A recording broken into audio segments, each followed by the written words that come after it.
Hello student, आप सभी का हमारे चैनल पर स्वागत है। हम लोग नई बुक जो आपका दिया गया है ना, आपका विज्ञान का कक्षा छठवीं के लिए अभ्यास पुस्तिका इस तरीके से देख सकते हो। विद्यार्थी ध्यान दीजिएगा, अध्याय नंबर 3 जो दिया है ना, आपका नई बुक जो दिया था, यहाँ पर ध्यान दीजिए। अध्याय 3 का नाम है उचित आहार, स्वस्थ शरीर का आधार। विद्यार्थी, उचित आहार स्वस्थ शरीर का आधार, इस तरीके से दिया है। तो आइए विद्यार्थी, हम लोग शुरू करते हैं बहुविकल्पीय प्रश्न। जैसा कि प्रश्न संख्या 1 में कहा है कि सही विकल्प चुनकर लिखना है। सही विकल्प को चुनकर, यहाँ पर देखिए आपका चित्र दिया गया है इस तरीके से। तो अब नीचे में यहाँ पर स्टूडेंट ध्यान दीजिएगा, यह 1 2 चित्र संख्या 3, ये 4 है आइसक्रीम, 5 में दूध, 6 में आपका चॉकलेट दिया गया है।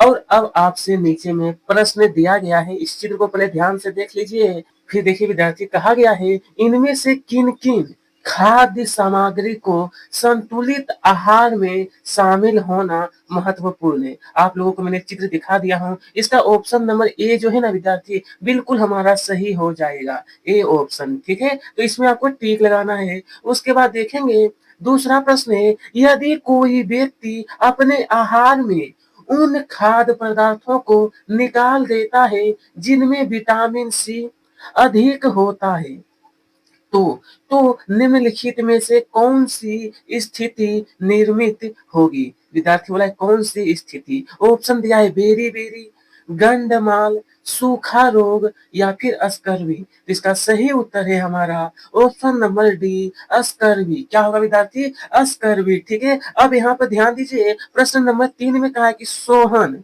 सोहन बसा, कार्बोहाइड्रेट और प्रोटीन से भरपूर आहार का सेवन करता है।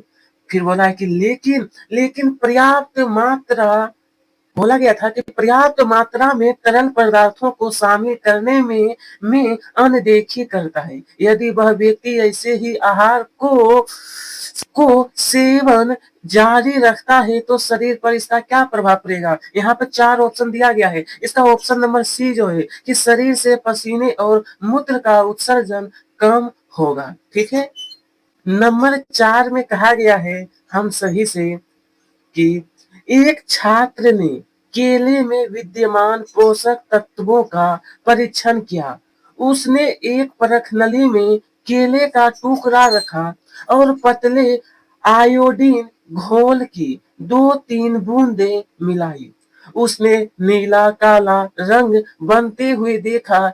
इससे क्या निष्कर्ष निकाला जा सकता है। विद्यार्थी, इससे निष्कर्ष पूछा गया है ना। ऑप्शन दिया है वसा की मौजूदगी, प्रोटीन की मौजूदगी, विटामिन की मौजूदगी, कार्बोहाइड्रेट की मौजूदगी। इसका सही होगा हमारा ऑप्शन नंबर डी, बिल्कुल सही है, कार्बोहाइड्रेट की मौजूदगी। ठीक है, प्रश्न नंबर 5 में कहा गया है संजू बिस्कुट, नूडल्स और ब्रेड का भोजन लेता है।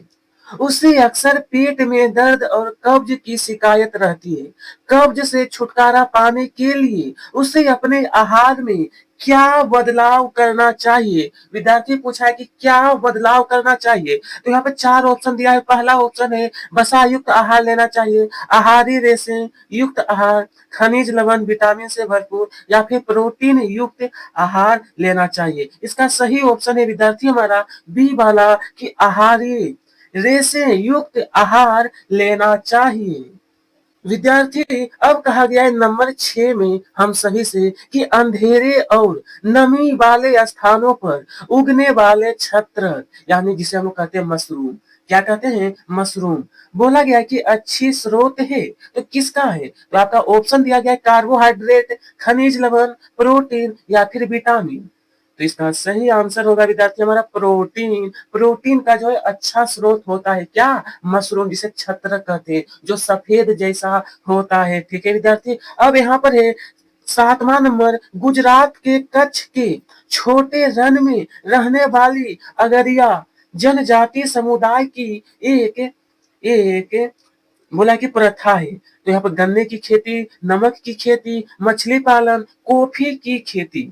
विद्यार्थी, गुजरात है तो यहाँ पर नमक की खेती, क्योंकि वही साइड में क्या है, समुद्र जो है तटीय नजदीक में पड़ता है।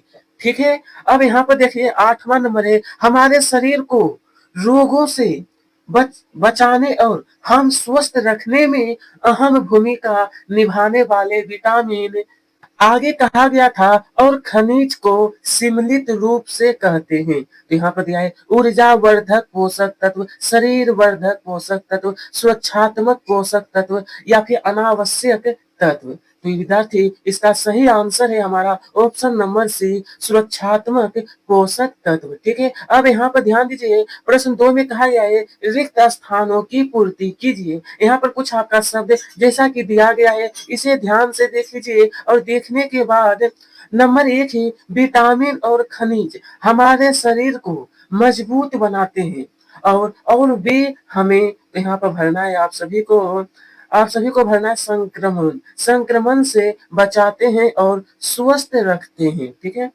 दूसरा नंबर कहा गया है अलसी अलसी के बीज और कद्दू के बीज विटामिन विटामिन B1 के स्रोत है। किसका? तो B1 के स्रोत। कोई भी पूछेगा तो आपको सीधा बताना है B1 के स्रोत। नंबर 3 देखिए, जंक फूड अस्वास्थ्यप्रद होते हैं क्योंकि उनमें शर्करा शर्करा और वसा की मात्रा क्या है? अधिक होती है। शर्करा और वसा की मात्रा। ठीक है विद्यार्थी। अब यहाँ पर ध्यान दीजिए, तो आगे यहाँ पर भरना है संतुलित आहार उचित मात्रा में सभी अनिवार्य पोषक तत्व प्रदान करता है। अब नंबर 5 देखते हैं।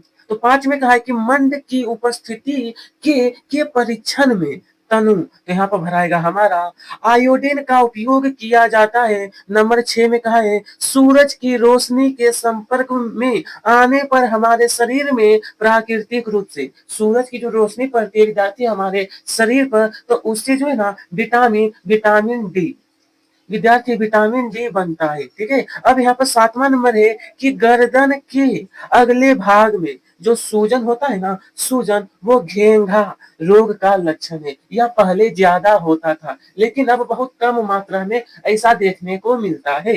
ठीक है। 8वां नंबर है किसी खाद्य पदार्थ द्वारा उसके उसके उत्पादन के स्थान से उपभोक्ता तक तय की गई कुल दूरी को उनका खाद्य मेल कहते हैं।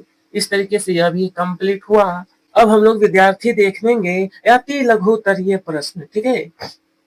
तो चलिए सबसे पहले प्रश्न संख्या 3 देखते हैं। समय के साथ पाक यानी भोजन पकाने की पद्धतियों में क्या परिवर्तन हुए उसे अपने विचारों में व्यक्त करें। विद्यार्थी बोला अपने विचारों में, तो इसका उत्तर लिखना है आप सभी को कि पहले के समय में खाना पकाने का काम चूल्हे पर किया जाता था, लेकिन अब क्या है, अब आजकल ज्यादातर लोग आधुनिक गैस चूल्हे पर खाना बनाते हैं। ठीक है। चलिए नंबर 4 देखते हैं। रेणु की दादी को मल त्यागने में कठिनाई होती है तो डॉक्टर द्वारा उन्हें किस प्रकार के आहार लेने की सलाह दी होगी? डॉक्टर द्वारा। तो देखिए विद्यार्थी, रेणु की दादी को डॉक्टर कुछ फाइबर वाले आहार लेने की सलाह देंगे जैसे कि फल सब्जियां और साबुत अनाज। ठीक है। चलिए विद्यार्थी अब देखते हैं नंबर 5 में है जंक फूड में उच्च शर्करा और वसा की मात्रा होने के कारण उच्च कैलोरी युक्त होते हुए भी इसे अस्वास्थ्यप्रद कहा गया है। ऐसा क्यों? जंक फूड जो होता है ना विद्यार्थी, वो तो अस्वास्थ्यप्रद है ही, लेकिन ऐसा क्यों कहा जाता है? तो देखिए लिखना है कि क्योंकि इसमें पोषक तत्व की कमी होती है और यहाँ मोटापा हृदय समस्याओं का कारण बन सकता है, रोग मधुमेह या स्वास्थ्य समस्याओं का कारण बन सकता है। ठीक है। इसलिए जंक फूड जो है स्वास्थ्य के लिए उतना अच्छा नहीं होता। इस तरीके से हम लोगों ने 3 4 5 पूरा हुआ। विद्यार्थी प्रश्न नंबर 6 देखिए, तो बोला गया है कि विभिन्न शारीरिक गतिविधियां करने हेतु ऊर्जा प्रदान करने वाले पोषक तत्व कौन से हैं? उन्हें किस नाम से जाना जाता है? कोई दो उदाहरण आपको देने के लिए कहा गया है। तो लिखना है शारीरिक गतिविधि हेतु ऊर्जा प्रदान करने वाले पोषक तत्व जो होता है ना, सबसे पहले कार्बोहाइड्रेट और वसा दोनों ऐसा चीज है जिससे हमारे शरीर में ऊर्जा मिलती है। इन्हें मैक्रोन्यूट्रिएंट्स कहा जाता है। क्या चीज? तो मैक्रोन्यूट्रिएंट्स। विद्यार्थी कहा गया है मैक्रोन्यूट्रिएंट्स कहा जाता है, जैसे कि चावल, रोटी, आलू, ये सभी से हमें क्या होता है? ऊर्जा मिलता है। ठीक है। प्रश्न 7 में कहा है कि शरीर की वृद्धि और मरम्मत के लिए किस पोषक तत्व की मुख्य भूमिका है और इसे किस उपनाम से जाना जाना जाता है? इसके कोई दो दो जंतु स्रोत का नाम लिखना है। तो आप सभी को सही तरीके और सरल तरीके से उत्तर लिखना है कि शरीर की वृद्धि और मरम्मत के लिए प्रोटीन मुख्य भूमिका निभाता है। उसके बाद इस शरीर का निर्माण खंड कहते हैं। इसके दो जंतु स्रोत मांस और अंडे हैं। मांस और अंडे में विद्यार्थी हमारा प्रोटीन पाया जाता है। ठीक है। प्रश्न संख्या 8 में कहा गया है हमारी अस्थियों और दांतों, अस्थियों का मतलब होता है हड्डी, ठीक है, और दांतों को मजबूत बनाए रखने में किस खनिज तत्व की महत्वपूर्ण भूमिका होती है और इस खनिज तत्व के कोई दो स्रोत, कितना? तो दो स्रोत लिखना है। ठीक है विद्यार्थी। तो आप सभी को लिखना है हड्डियां और दांतों को मजबूत बनाने में कैल्शियम और फास्फोरस महत्वपूर्ण खनिज है। इसके स्रोत कैल्शियम दूध, दही, पनीर, हरी सब्जी, फल आदि। कैल्शियम जो होता है ना विद्यार्थी, मुख्य रूप से हमारा दूध, दही, पनीर और हरी सब्जियों में पाया जाता है। ठीक है। अब आते हैं प्रश्न संख्या 9। 9 की तरफ कहा है कि भारत सरकार की कौन सी एजेंसी खाद्य गुणवत्ता को नियंत्रित करती है और क्यों? और क्यों? विद्यार्थी इसका उत्तर रहा भारतीय खाद्य सुरक्षा मानक मानक प्राधिकरण यानी FSSAI मुख्य एजेंसी है। यह एजेंसी सुनिश्चित करती है कि इससे उपभोक्ता को सुरक्षित और पौष्टिक भोजन उपलब्ध हो। ठीक है। नंबर 10 में कहा गया है हम सभी से कि कंदन, जिसे हम लोग कहते हैं मिलेट, को एक स्वास्थ्यप्रद आहार क्यों माना जाता है? क्या केवल कंदन, विद्यार्थी बोला कि कंदन खाने से शरीर की पोषण संबंधी सभी आवश्यकताएं पूरी हो सकती है? पूछा गया विद्यार्थी यह प्रश्न आपका। तो इसका उत्तर लिखिएगा आप सभी लोग कि मिलेट पोषक तत्व, फाइबर और एंटीऑक्सीडेंट्स से भरपूर होता है, लेकिन केवल मिलेट खाने से शरीर की पोषण संबंधी आवश्यकता पूरी नहीं हो सकती। ठीक है। अब यहाँ पर प्रश्न संख्या 11 है कि प्रयोगशाला में आयोडीन का प्रयोग करते समय आयोडीन की कुछ बूंद रानी के मोट तथा शिक्षक के काटन यानी दुपट्टे पर गिरी। तो बोला कि दुपट्टे पर आयोडीन की बूंद नीली काली हो गई। बोला है जबकि मौजे पर गिरी बूंदों का रंग नहीं बदला। इसका कारण क्या है विद्यार्थी? इसका कारण बताना है। तो देखिए लिखना है कि शिक्षक के कॉटन दुपट्टे पर आयोडीन की बूंदों का नीला काला होना और मोजे पर रंग ना बदलना। इसका कारण यह है कि कॉटन दुपट्टे में स्टार्च मौजूद था, उसकी मोजे में स्टार्च नहीं था। इस तरीके से विद्यार्थी आपको कंप्लीट कर लेना। यहाँ पर मौजूद जो द्रुहु का है। ठीक है। इस तरीके से विद्यार्थी क्वेश्चन नंबर 10 और 11 पूरा हुआ। क्वेश्चन नंबर 12 में कहा है प्रयोगशाला में परीक्षण के दौरान क्या क्या सावधानियां रखनी चाहिए? विद्यार्थी बोला है प्रयोगशाला में परीक्षण के दौरान सूचीबद्ध करें। तो इसका उत्तर लिखना है कि प्रयोगशाला में हमेशा सुरक्षा चश्मा, दस्ताने और कोट पहनना चाहिए। सभी रसायन को लेवल पढ़कर सावधानी से उपयोग करना चाहिए। ठीक है। समझ गए। नंबर 13 है बच्चों के स्वास्थ्य और पोषण को बेहतर बनाने में बोला कि कोलूथूर गोपालन ने क्या भूमिका निभाई? जो वर्तमान भारत सरकार की चलित योजना बनी, उसका नाम भी लिखिए। तो विद्यार्थी इसका उत्तर आप सभी को नोट करना है कि कोलूथूर लिखा हुआ। ठीक है। कोलू थो दीर्घु का होना चाहिए, थो हर्षु का है। ठीक है। कोलूथूर गोपालन ने भारत में पोषण अनुसंधान की शुरुआत की। उन्होंने 500 से अधिक भारतीय खाद्य पदार्थों का विश्लेषण किया। ठीक है। चलिए अब यहाँ पर है, ध्रुवीय भालू शीत निष्क्रियता के समय बिना खाए जीवित रहता है, लेकिन कैसे कैसे जीवित रहता है? तो देखिए विद्यार्थी, सॉरी यहाँ पे एक लाइन और लिखना है कि वर्तमान में भारत सरकार की मध्याह्न भोजन योजना योजना चलती योजना है। 16वां प्रश्न जो दिया था कैसे, सॉरी 14 नंबर है कि कैसे। तो विद्यार्थी, ध्रुवी भालू अपने शरीर की चयापचय दर को धीमा कर देते हैं और ऊर्जा की खपत कम कर देते हैं। इस समय वह अपने शरीर में जमा वसा का उपयोग करते हैं। क्या चीज? जो वसा होता है ना, उसका उपयोग। इसी तरीके से विद्यार्थी, जो हमारा लद्दाख में जो ऊंट पाया जाता है ना, उसमें भी वही होता है कि वसा को वो जमा रखता है। ठीक है विद्यार्थी, प्रश्न संख्या 15 है, निम्नलिखित खनिज एवं विटामिन के कार्य, स्रोत तथा उनकी उनकी कमी से होने वाले अभावजन्य रोग एवं उनके लक्षणों को तालिकाबद्ध कीजिए। आप सभी लोग यहाँ पर ध्यान दीजिएगा, जैसा कि कहा गया कि भोजन के घटक विटामिन या खनिज, यहाँ पर इसका कार्य, ये हो गया आपका स्रोत, अभावजन्य रोग या विकार, ये है आपका लक्षण। तो चलिए विद्यार्थी, सबसे पहले हम लोग देखने वाले हैं विटामिन B1। विटामिन B1, तो देखिए यहाँ पे ये जो होता है ना विटामिन B1, तंत्रिका कोशिका को स्वस्थ रखता है। तो स्रोत इसका क्या है? तो मांस और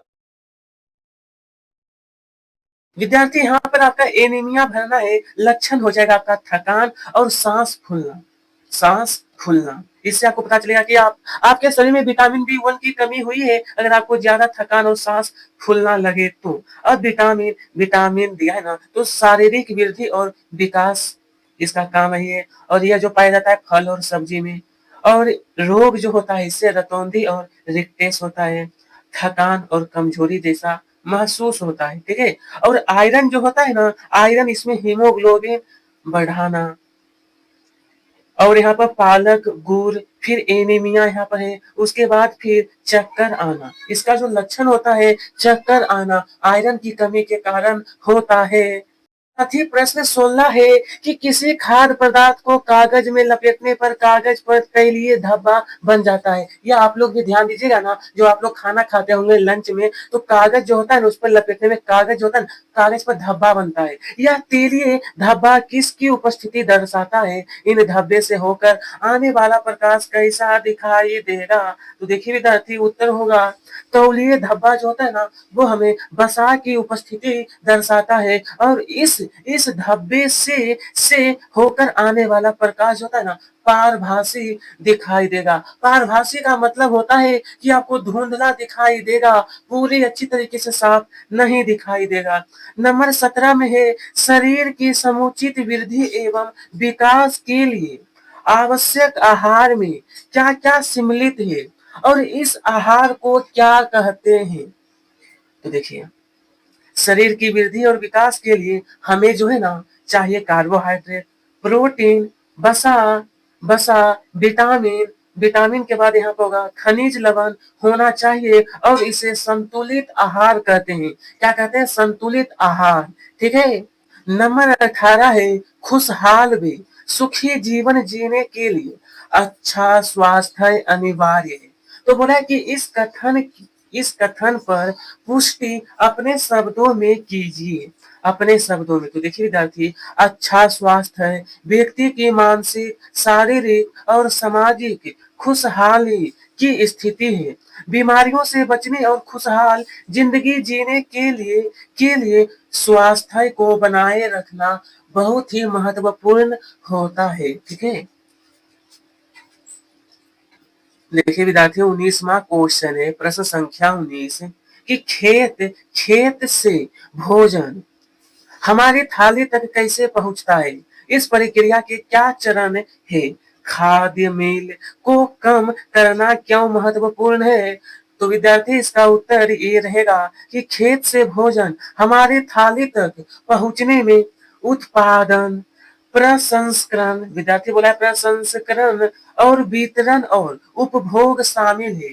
खाद्य मेल को कम करना करना महत्वपूर्ण है, क्योंकि इससे लागत प्रदूषण स्थानीय किसानों पर पड़ने वाले नकारात्मक प्रभाव को कम किया जा सकता है। ठीक है। नंबर 20 में कहा गया है हम सभी से कि स्वाति स्वाति को रोशनी में देखने में कठिनाई हो रही थी। चिकित्सक ने उसकी दृष्टि का परीक्षण किया और एक विशेष विटामिन पूरक यानी कि सप्लीमेंट लेने की सलाह दी। उन्होंने उसे अपने आहार में कुछ खाद्य पदार्थ को सम्मिलित करने की भी सलाह दी। जो कि विद्यार्थी पहला प्रश्न कहा गया है, वह किस अभावजन्य रोग से पीड़ित थी? कौन सा अभावजन्य? तो इसका उत्तर लिखना है आपको रतौंधी। क्या होगा? रतौंधी। दूसरा प्रश्न है, उसके आहार में किस खाद्य घटक की कमी हो सकती है? विद्यार्थी उसके आहार बोला है तो यहाँ होगा विटामिन ए लिखना है, विटामिन ए। ठीक है। अब हमारा ग नंबर में कहा गया है कुछ खाद्य पदार्थ यानी कि चार बोला है, चार का सुझाव दी जिन्हें इस समस्या को दूर करने के लिए उसे अपने आहार में सम्मिलित करना चाहिए। ये जो आपका प्रश्न दिया है इसका उत्तर लिखना है विद्यार्थी आपको गाजर, पालक, आम, मीठा आलू, जिसे हम लोग कहते हैं शकरकंदी, शकरकंदी, पपीता और दूध आदि। इससे क्या होता है ना विद्यार्थी, आपको ये सारा लिख लेना है। अब प्रश्न संख्या 21 में कहा गया है सूरज के पैर की हड्डी टूट गई। उसके चिकित्सक ने हड्डियों को सीधा यानी कि संरेखित किया और प्लास्टर लगा दिया। चिकित्सक ने उसे कैल्शियम की गोली भी दी। जब दूसरी बार दिखाने गए तब गोली के साथ विटामिन डी युक्त सिरप भी पीने के लिए दिया। ऐसा क्यों? विद्यार्थी अब आगे कहा गया था जो आपने अभी पढ़े थे ना, तो बोला कि अग्रलिखित प्रश्नों के उत्तर देना है। पहला प्रश्न जैसा कि कहा है चिकित्सक ने सूरज को कैल्शियम की गोली क्यों दी? आखिरकार चिकित्सक, तो देखिए विद्यार्थी कैल्शियम हड्डियों का प्रमुख घटक है। यह टूटी हड्डियों को जोड़ने और मजबूत रखने में सहायता करता है। फिर आगे कहा गया था ख नंबर, दूसरी बार देखने पर चिकित्सक ने उसे कैल्शियम की गोली के साथ विटामिन डी युक्त सिरप भी क्यों दिया? विद्यार्थी इसका उत्तर नोट करना है कि विटामिन डी सिरप को हड्डियों के लिए कैल्शियम को अवशोषित करने में सहायता करता है। उसके बाद फिर बोला है ग नंबर में चिकित्सक द्वारा दी जाने वाली दवाओं के चयन के बारे में आपके मन में क्या सवाल उठता है? ये जो आपका प्रश्न दिया है ना, तो इसका उत्तर लिखिएगा। मेरे मन में सवाल उठता है कि डॉक्टर ने कैल्शियम की गोली के साथ विटामिन डी क्यों दी? इस तरीके से एक प्रश्न आपको बना लेना है। ठीक है। प्रश्न संख्या 22 में कहा गया है आपको निम्नलिखित पदार्थ उपलब्ध कराए जाते हैं। नंबर का देखिए, ताजे फल, अंकुरित अनाज, pizza, burger, idli sambar, chips, Kurkure. तो बोला गया कि पोषण की दृष्टि से आप किसे लेना पसंद करेंगे और क्यों? और बोला कि और क्यों किसे पसंद नहीं करेंगे और क्यों? ये जो आपका विद्यार्थी प्रश्न दिया गया है ना, तो इसका उत्तर लिखिएगा मैं ताजे फल और अंकुरित अनाज पसंद करूंगा क्योंकि इनमें इनमें पोषक तत्व भरपूर होता है और pizza, burger, idli, sambar, chips, Kurkure हमारे शरीर के लिए हानिकारक है, इसलिए मैं इसे नहीं लूंगा। इसलिए विद्यार्थी मैं इसे नहीं लूंगा। ठीक है। आगे कहा गया है निम्न के कारण दीजिए। जैसा कि अ नंबर कहा है मैराथन धावक दौड़ के समय और उसके पश्चात ग्लूकोज युक्त पानी क्यों पीता है? मेरे धावक का मतलब है जो दौड़ने वाले व्यक्ति होते हैं ना, वो दौड़ने के पहले भी, दौड़ने के समय और उसके पश्चात ग्लूकोज वाला पानी पीते हैं। ऐसा क्यों? तो देखिए ग्लूकोज से हमारे शरीर को ऊर्जा मिलती है और थकान को कम करने में मदद मिलती है। फिर आगे का प्रश्न है ख नंबर कि सर्दियों में पारंपरिक पारंपरिक आहार के रूप में घी और मेवे से भरपूर लड्डू क्यों पसंद करते हैं? तो देखिए क्योंकि इससे शरीर को गर्म रखने और ऊर्जा प्रदान करने उसके बाद विद्यार्थी एक लाइन और लिखना है कि और प्रतिरक्षा प्रणाली को मजबूत करने में क्या होती है, ये हमें मदद मिलती है। ठीक है, यहाँ पे ध्यान दीजिए, परियोजना कार्य में प्रोजेक्ट एक है हमारा, आपके द्वारा साप्ताहिक उपभोग की जाने वाली खाद्य सामग्री की सूची तैयार कीजिए एवं उसमें उपस्थित पोषक तत्वों का विवरण दीजिए। ध्यान दीजिए आप सभी लोग, जैसा कि यहाँ पर कहा गया है हम सभी से, यह दिवस सोमवार, मंगल, बुध, गुरु, शुक्र, शनि उपभोग की जाने वाली खाद्य सामग्री और उपस्थित पोषक तत्व आपको बताना है। तो चलिए विद्यार्थी, सबसे पहले देखते हैं हम लोग सोमवार, रोटी, दाल, चावल, सब्जी, तो इसमें आयरन और कैल्शियम है।